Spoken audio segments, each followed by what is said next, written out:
الحمد لله رب العالمين والصلاة والسلام على سيد الرسل وخاتم الأنبياء والمرسلين نبينا محمد وعلى آله وأصحابه ومن تبعهم بإحسان إلى يوم الدين أما بعد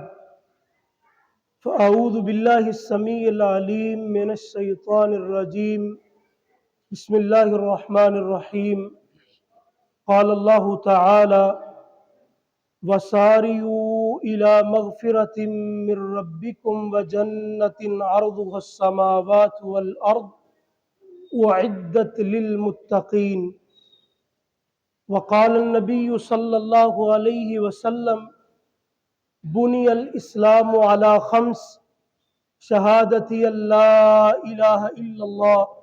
وأن محمدًا عبده ورسوله وإقام الصلاة وإيتاء الزكاة والحج وصوم رمضان۔ محترم اور مکرم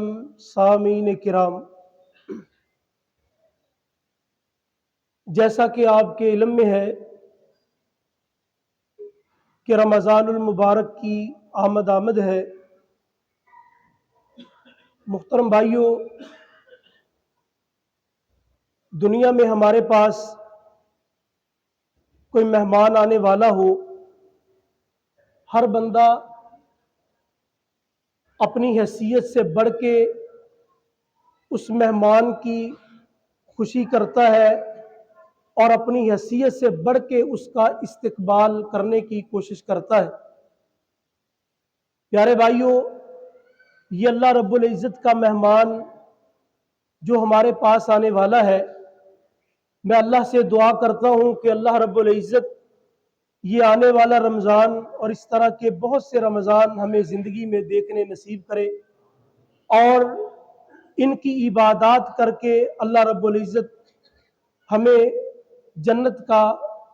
مستحق بنائے۔ محترم بھائیوں،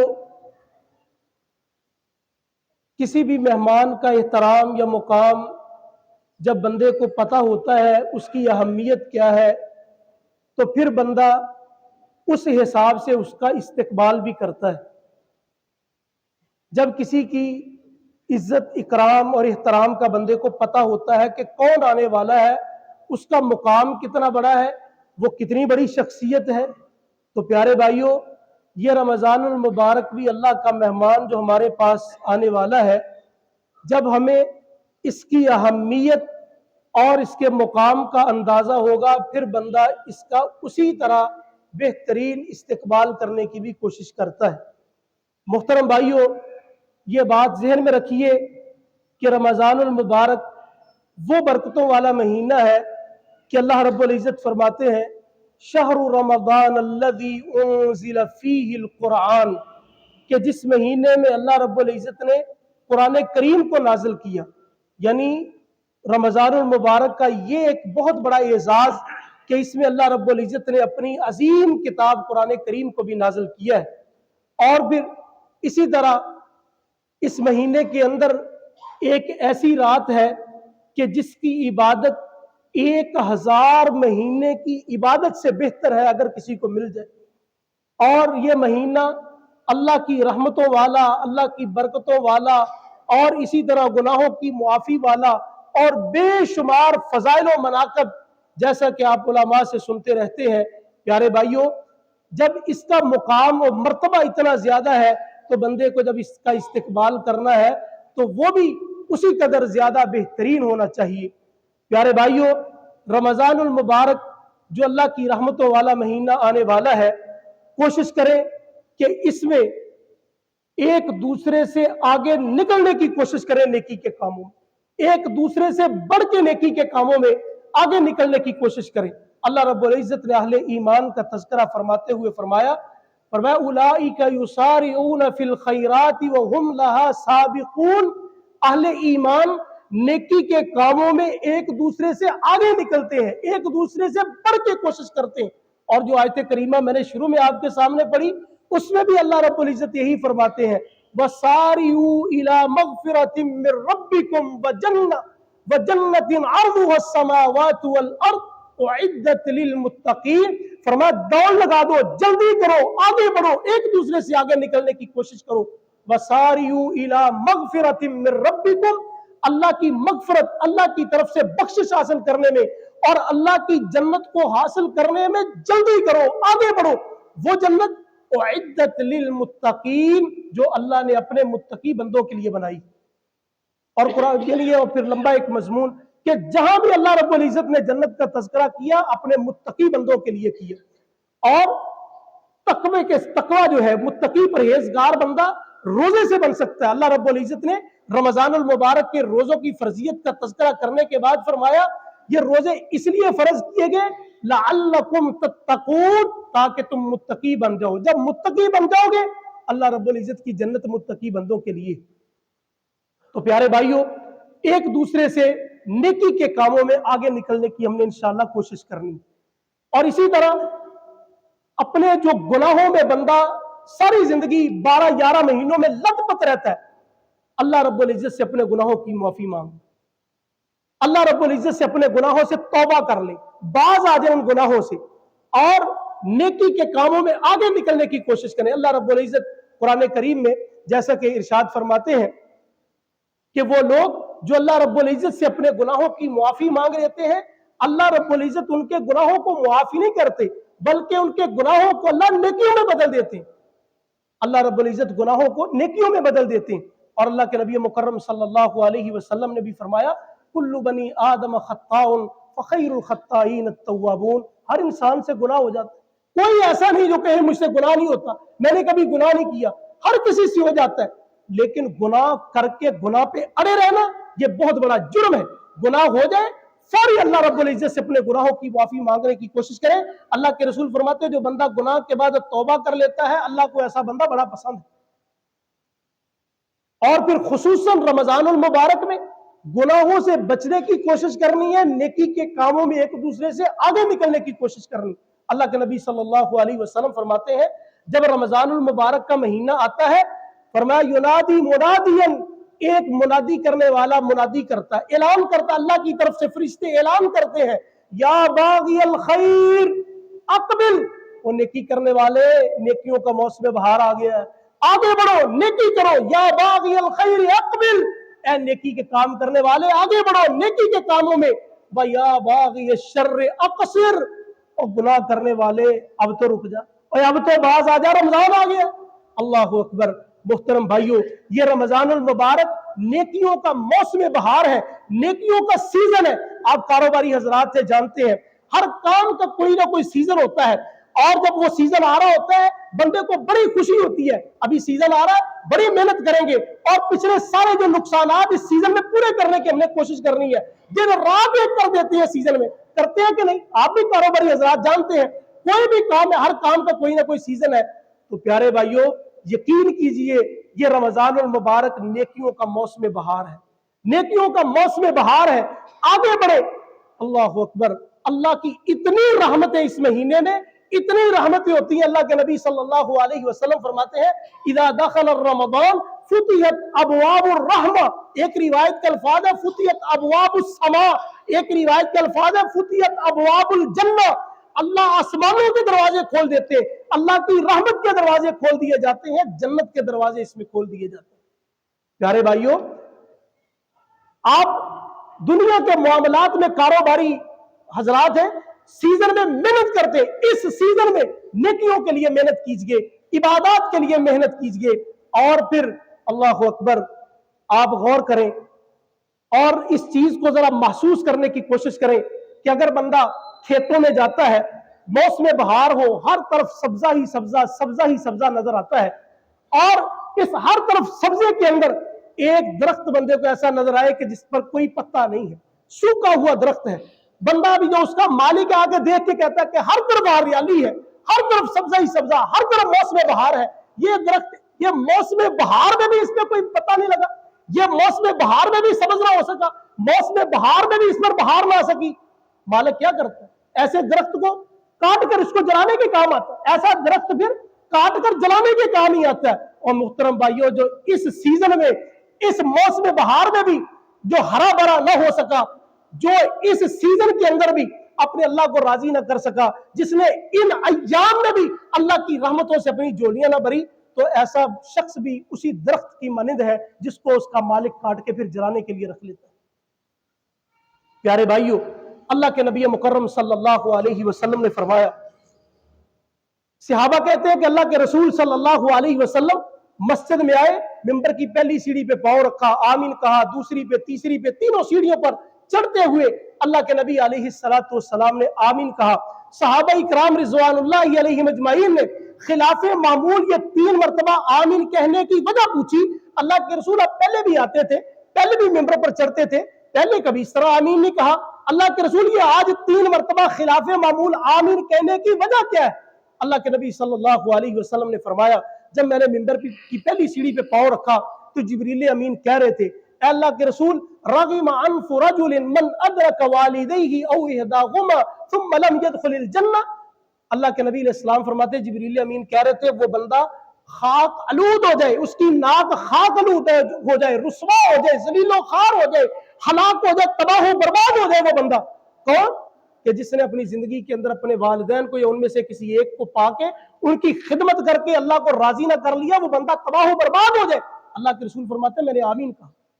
دوسری سیڑھی پہ پاؤں رکھا۔ اللہ کے نبی صلی اللہ علیہ وسلم فرماتے ہیں، جبریل امین کہہ رہے تھے، اللہ کے رسول، رغم انف رجل من ذکرت عنده فلم يصلي عليك، وہ بندہ تباہ و برباد ہو جائے، اس کی ناک خاک آلود ہو جائے جو بندہ آپ کا نام سن کر آپ پر درود نہیں پڑتا۔ اللہ کے رسول فرماتے ہیں، میں نے آمین کہا۔ فرمایا جب تیسری سیڑھی پہ پاؤں رکھا، جبریل امین کہہ رہے تھے، راغب انف رجل، وہ بندہ بھی تباہ و برباد ہو جائے، ہلاک ہو جائے، اس کی ناک خاک آلود ہو جو بندہ زندگی کے اندر رمضان کا مہینہ پالے اور پھر رمضان میں اپنے اللہ کو راضی نہ کر سکے۔ اتنی برکتیں ہوتی، اتنی رحمتیں ہوتی، اور جو بندہ اس سے بھی محروم ہو گیا، اس کی رحمتوں برکتوں سے بھی محروم ہوگا، اس سے بڑا بدقسمت اور بد نصیب اور کوئی نہیں۔ اللہ کے رسول صلی اللہ علیہ وسلم نے گویا کہ ایسے بندے کے لیے بد دعا پر آمین کہا کہ ایسا بندہ تباہ و برباد ہو جائے۔ تو پیارے بھائیوں، یہ اللہ کی رحمتوں والا، برکتوں والا مہینہ آنے والا ہے، اس میں اپنے اللہ کو ہم نے راضی کرنے کی کوشش کرنی۔ اور پھر یہ رمضان المبارک جو آنے والا، یہ اللہ کی قسم جو بھی اس کا لمحہ مل جائے وہ غنیمت ہے، اللہ کی طرف سے بہت بڑا انعام اور اللہ کی طرف سے بہت بڑی اس کو نعمت سمجھیے۔ حضرت طلحہ بن عبید اللہ رضی اللہ تعالیٰ عنہ بیان کرتے ہیں، ابن ماجہ کے اندر روایت موجود ہے، کہتے ہیں یمن سے 2 شخص نبی علیہ السلام کے پاس آئے، آ کے اکٹھے مسلمان ہوئے، دونوں نے اکٹھے اسلام قبول کیا۔ وقت گزرتا گیا، ایک ان میں سے اللہ کے نبی علیہ السلام کے ساتھ مل کے جہاد کرتے ہوئے میدان قتال میں شہید ہو گیا، اور دوسرا شخص جو اس کے ساتھ مسلمان ہوا تھا وہ اس شخص سے 1 سال اور زیادہ زندہ رہا، اور 1 سال کے بعد تبھی فوت ہو گیا۔ حضرت طلحہ بن عبید اللہ رضی اللہ تعالیٰ عنہ کہتے ہیں، میں نے خواب میں دیکھا کہ جو بعد میں فوت ہونے والا پہلے جنت کے اندر چلا گیا، حالانکہ وہ تبھی فوت ہوا ہے۔ کہتے ہیں میں نے اللہ کے نبی علیہ السلام کے پاس آ کے اپنی حیرت کا تذکرہ کیا کہ اللہ کے رسول، میں نے اس طرح خواب میں دیکھا کہ وہ بعد میں فوت ہونے والا پہلے جنت میں چلا گیا۔ اللہ کے نبی علیہ السلام نے فرمایا، الیسا قد مکث ھذا بعدہ سنۃ ادرک رمضان فصامہ وصلی کذا وکذا۔ اللہ کے رسول فرماتے ہیں یہ بعد میں فوت ہونے والا پہلے شخص سے 1 سال زیادہ زندہ نہیں رہا؟ کہتے جی اللہ کے رسول۔ فرمایا اس نے اس شخص سے زندگی میں 1 رمضان زیادہ نہیں پایا؟ جی اللہ کے رسول۔ فرمایا اس کے روزے رکھے، پورا سال نمازیں پڑھی، تو اللہ رب العزت نے اس وجہ سے اس کو پہلے جنت کا داخلہ دے دیا۔ تو گویا کہ پیارے بھائیوں، جو بھی رمضان مل جائے، جو اس کا وقت مل جائے، وہ انعام ہی انعام ہے، وہ نعمت ہی نعمت ہے، وہ برکت ہی برکت ہے۔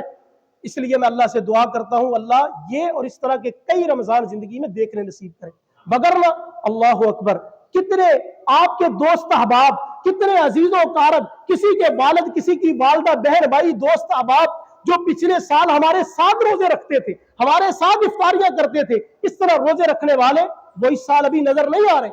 کتنے ایسے ہوں گے، ہم میں سے پتہ نہیں یہ رمضان کس نے دیکھنا ہے جو آنے والا، یا آگے جو آنے والے رمضان شاید ہمیں کبھی کوئی نصیب ہوگا یا نہ ہو۔ اس لیے محترم بھائیوں، یہ جو اللہ وقت دے اس کو غنیمت سمجھیے، اس کو غنیمت سمجھیے اور اس کے ایک ایک لمحے کو غنیمت سمجھ کر اللہ رب العزت کو راضی کرنے کی ہم نے کوشش کرنی، اور پھر ابھی سے نیت کر لیں، ابھی سے نیت کر لیں کہ انشاءاللہ ہم نے رمضان المبارک کے سارے روزے رکھنے، اور اللہ سے میں دعا کرتا ہوں اللہ ہم کو صحت کے ساتھ یہ رمضان دیکھنا نصیب فرمائے، اور ابھی سے یہ نیت کر لیں۔ اللہ کے نبی صلی اللہ علیہ وسلم نے فرمایا من ہم بحسنۃ فلم یعملها كتبها اللہ عنده حسنۃ کاملہ۔ اللہ کے نبی علیہ الصلوۃ والسلام فرماتے ہیں جو بندہ کسی بھی نیکی کے کام کی صرف نیت کر لیتا، پکی نیت، پکی سچی نیت کرتا، نیت کرنے سے ہی كتبها اللہ عنده حسنۃ کاملہ، اللہ اسی وقت نیت کرنے سے اسی وقت بندے کے نامہ اعمال میں وہ نیکی لکھ دیتے ہیں۔ ہم ابھی سے نیت کر لیں گے کہ انشاءاللہ رمضان کے پورے روزے رکھنے، اللہ رب العزت رمضان المبارک کے پورے روزوں کا جو اجر ابھی سے ہمارے نامہ اعمال میں لکھ دیں گے۔ اللہ کے رسول نے فرمایا اگر بندہ کرتا بھی نہیں ہے لیکن فرمایا جب کر لیتا ہے كتبها اللہ عنده عشر حسنات الى 700 ضعف، فرمایا جب بندہ نیکی کر لیتا ہے اللہ ایک ایک نیکی کو 10 اور 700 گنا بڑھا کر اللہ اجر و ثواب عطا کرتے ہیں۔ اس لیے پیارے بھائیوں ابھی سے یہ نیت کر لیں کہ انشاءاللہ رمضان المبارک میں روزے بھی رکھنے ہیں اور دیگر بہت سی عبادات ہم نے انشاءاللہ بڑے شوق سے اور بڑی پیار اور محبت سے کرنی۔ پیارے بھائیوں رمضان المبارک کے اندر آنے سے پہلے اپنے دلوں کو اللہ کے لیے صاف کرنا۔ جس طرح کوئی مہمان آتا ہے اس کے لیے اپنے گھر بار کی صفائی کرتے ہیں، اپنی ظاہری شخصیت کو سنوارتے ہیں، بہترین لباس پہننے کی کوشش کرتے ہیں، پیارے بھائیو اس مہمان کے لیے اپنے دلوں کو اللہ کے لیے صاف کر لیں، اپنے دلوں کو اللہ کے لیے صاف کر لیں۔ اللہ رب العزت قرآن کریم میں ارشاد فرماتے ہیں یوم لا ينفع مال ولا بنون الا من اتى الله بقلب سلیم وازلفت الجنۃ للمتقین، فرمایا کل قیامت کے دن بڑے بڑے جو محبتیں کرنے والے کوئی کام نہ آئے گا الا من اتى الله بقلب سلیم، جو اللہ کے پاس قلب سلیم لے کے آئے گا، پاک صاف اور بہترین دل اللہ کے پاس لے کے آئے گا۔ اس لیے اپنے دلوں سے حسد، بغض، کینہ، عداوت، نفرت دوسروں کے لیے اللہ کے لیے ان کو ختم کر دیجیے۔ ایک میں اس لیے لمبا مضمون ہے، اسی موقع پہ اگر بات کریں تو پیارے بھائیو اللہ کے نبی علیہ الصلوۃ والسلام نے فرمایا بلکہ کہ وہ بندہ جو آپس میں کسی دوسرے مسلمان بھائی سے ناراض ہوتا ہے اللہ ایسے بندے کی عبادت بھی قبول نہیں کرتا۔ واخوان متصارمان، ابن ماجہ کے الفاظ ہے، فرمایا واخوان متصارمان، دو ناراض بھائی آپس میں بغض، کینہ، حسد ایک دوسرے میں رکھنے والے ایک دوسرے کے لیے، ایسے لوگوں کی عبادت کو اللہ قبول نہیں کرتا۔ اس لیے اپنے دلوں کو اللہ کے لیے صاف کر لیجیے۔ پیارے بھائیو اسی طرح ہم نے انشاءاللہ کوشش کرنی ہے کہ رمضان المبارک کے اندر زیادہ سے زیادہ قرآن کریم کی تلاوت کا اہتمام کرنا، انشاءاللہ زیادہ سے زیادہ، بلکہ بہت سے محدثین تو ذکر کرتے ہیں کہ شہر رمضان شہر القرآن، یہ رمضان کا مہینہ تو قرآن کا مہینہ ہے۔ امام مالک رحمۃ اللہ علیہ کے بارے میں آتا ہے کہ رمضان المبارک کے اندر اپنی حدیث کی کلاس کو بھی ختم کر دیتے، بند کر دیتے اور صرف قرآن کریم کی تلاوت میں مشغول ہو جاتے۔ اور اللہ کے نبی علیہ السلام صحابہ کے بہت سے واقعات اس کے بارے میں ملتے ہیں کہ نبی مکرم صلی اللہ علیہ وسلم رمضان المبارک میں جبریل امین کے ساتھ قرآن کا دور کیا کرتے، قرآن سنتے اور سنایا کرتے تھے۔ اس لیے کثرت سے قرآن کی تلاوت کا ہم نے اہتمام کرنا۔ اور ہم بعض دفعہ یہ سمجھ لیتے ہیں کہ فلاں بندہ تو روزے بھی نہیں رکھتا، میں روزے تو رکھتا، فلاں بندہ تو یہ بھی نہیں کرتا، میں یہ تو کرتا ہوں۔ پیارے بھائیو نیکی کے کاموں میں اپنے سے آگے والوں کو دیکھیں، اپنے سے پیچھے والوں کو نہ دیکھیں۔ دنیاوی معاملات میں ہم اپنے سے اوپر والوں کو دیکھتے ہیں، میرے کو سائیکل ہے فلاں تو گاڑی نہیں پھرتا، اس کے پاس، میرے پاس گاڑی ہے، اس کے پاس تو ماشاءاللہ لینڈ کروزر ہے، پراڈو بڑی، میرے پاس ایک فیکٹری، اس کی 2 4، یعنی اس طرح اپنے سے اوپر والوں کو دیکھتے ہیں۔ اور پیارے بھائیو دنیاوی معاملات میں اپنے سے نیچے والوں کو دیکھا کریں، نیکی اور عبادت کے کاموں میں اپنے سے اوپر والوں کو دیکھنے کی کوشش کیا کریں۔ اس طرح بندے کے اندر مزید عبادت کا شوق پیدا ہوتا ہے۔ آپ کہتے ہیں میں نماز پڑھتا ہوں، آپ اس کو کیوں نہیں دیکھتے جو نماز سے پہلے آتا ہے، آ کے سنتوں کا اہتمام کرتا ہے، نوافل پڑھتا ہے، قرآن کی تلاوت کا اہتمام کرتا ہے، فرضی نماز کے بعد جو قرآن کی تلاوت کا اہتمام کرتا ہے، نفل و نوافل کا اہتمام کرتا ہے، دیگر صدقات و خیرات کا اہتمام کرتا ہے۔ پیارے بھائیوں اپنے سے نیکی میں آگے جو لوگ ہیں، اوپر ہیں، ان کو دیکھیں، پھر بندے کے اندر نیکی کا شوق اور جذبہ پیدا ہوتا ہے۔ اور اسی طرح پیارے بھائیو اپنے اوقات کو ابھی سے مرتب کر لیں، اپنے ٹائم ٹیبل کو ابھی سے مرتب کر لیں۔ صبح اٹھنے سے لے کے رات سونے تک اپنے شیڈول بنائیں کہ میں نے انشاءاللہ اتنا وقت قرآن کی تلاوت کے لیے، عبادت کے لیے، نفل و نوافل کے لیے، اپنے دیگر نیکی کے کاموں کے لیے میں نے وقت نکالنا ہے۔ ابھی سے اپنے معاملات کو ترتیب کر لیجیے۔ اور اگر کوئی یعنی ایک دو دن رہتے ہیں، اگر کوئی سفر ہے، کوئی جانا آنا اور دیگر معاملات ہیں، ان کو رمضان سے پہلے سمیٹنے کی کوشش کریں تاکہ بندہ زیادہ سے زیادہ وقت اللہ کی عبادت کے لیے نکال سکے۔ اور پھر اسی طرح رمضان المبارک میں اپنے آپ کو نمازوں کے لیے تیار کرنا ہے، نمازوں کی حفاظت کے لیے اپنی عادت اور روٹین بنانی ہے کہ میں نے یعنی ساری نمازیں تکبیر اولا کے ساتھ باجماعت پڑھنے کی کوشش کرنی ہے، اور صرف رمضان کو اپنا ایک ورک شاپ اور ٹریننگ یعنی کہ ایک عرصہ اور ٹریننگ کا پیریڈ سمجھیے کہ یہ میری ایک ٹریننگ کا پیریڈ ہے، میں نے باقی ایام کے لیے تیار ہونا ہے، اور ابھی سے میں نے نمازوں کے لیے جو تیاری اپنے آپ کو تیار کرنا ہے اور پوری نمازیں باجماعت پڑھنے کی میں نے کوشش کرنی ہے۔ رمضان میں اس کا بھی اہتمام کرنا ہے۔ اور پیارے بھائیوں، اسی طرح رمضان المبارک کے اندر بہت سے میں سمجھ دینی کورسز ہونے چاہیے اور تربیتی ورکشاپس جو ہے وہ ہونی چاہیے، اور بہت سے اپنے دینی معاملات کو سیکھنے کی کوشش کرنی چاہیے۔ اپنی نمازوں کو درست کریں، اسی طرح جنازے کی دعائیں اور دیگر جو امور ہیں روزمرہ کے اپنے کاروباری معاملات اور بیٹھنے اٹھنے کے اخلاقیات اور دیگر اپنے معاملات کو رمضان المبارک میں سدھارنے کی کوشش کریں، اور ان کی تعلیم کے لیے کوشش کرنی چاہیے کہ بندہ کس طرح رمضان المبارک کے اندر زیادہ سے زیادہ دین کو سیکھنے کی کوشش کریں۔ اور اسی طرح محترم بھائیوں، رمضان المبارک دوسروں کے ساتھ احساس اور ہمدردی کا بھی ہمیں سبق دیتا ہے۔ دوسروں کی جب بندے کو خود بھوک لگتی ہے نا، پیاس لگتی ہے اور بندہ پریشان ہوتا ہے، پھر اس وقت دوسروں کی بھوک اور پیاس کا بندے کو احساس ہوتا ہے کہ کتنے تنگ دست، کتنے مجبور اور کتنے بیچارے پریشان لوگ جن کے پاس کھانے کے لیے کچھ نہیں ہے، پھر پیارے بھائیوں بندہ ان کے لیے سوچتا ہے، اور رمضان المبارک میں زیادہ سے زیادہ صدقات و خیرات کے لیے بھی کوشش کرنی۔ اللہ کے نبی مکرم صلی اللہ علیہ وسلم رمضان المبارک میں خصوصاً صحابہ کہتے ہیں یعنی ریح المرسلہ کی طرح، تیز آندھی کی طرح بڑی تیزی سے صدقات و خیرات کیا کرتے تھے۔ تو کوشش کرنی ہے رمضان میں زیادہ سے زیادہ اللہ کے لیے مال کو خرچ کرنے کی بھی کوشش کرنی ہے۔ اللہ سے دعا ہے اللہ رب العزت ہم سب کو عمل کرنے کی توفیق عطا فرمائے، اور رمضان المبارک کے روزے رکھنے کی توفیق عطا فرمائے، اور دیگر عبادات اللہ قبول و منظور فرمائے، اور اس طرح کے بہت سے رمضان زندگی میں اللہ دیکھنے نصیب فرمائے۔ صدق اللہ العظیم و صدق رسولہ النبی۔